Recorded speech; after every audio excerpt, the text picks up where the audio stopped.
உங்களுக்கான இன்றைய வாக்குத்தத்தம். ஆதலால் கர்த்தராகிய ஆண்டவர் சொல்லுகிறார், இதோ என் ஊழியக்காரர் புசிப்பார்கள், நீங்களோ பசியாயிருப்பீர்கள். இதோ என் ஊழியக்காரர் குடிப்பார்கள், நீங்களோ தாகமாயிருப்பீர்கள். இதோ என் ஊழியக்காரர் சந்தோஷப்படுவார்கள், நீங்களோ வெட்கப்படுவீர்கள்.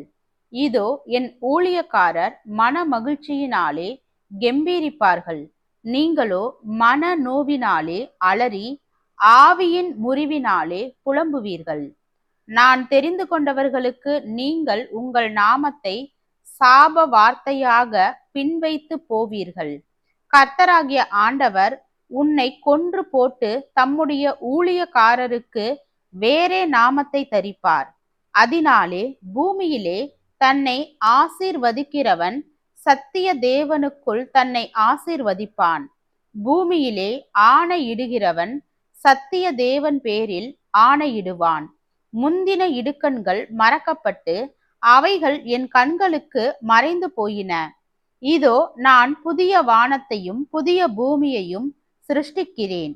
முந்தினவைகள் இனி நினைக்கப்படுவதுமில்லை, மனதிலே தோன்றுவதுமில்லை. ஏசாயா 65வது அதிகாரம் வசனம் 13 முதல் 17 வரை.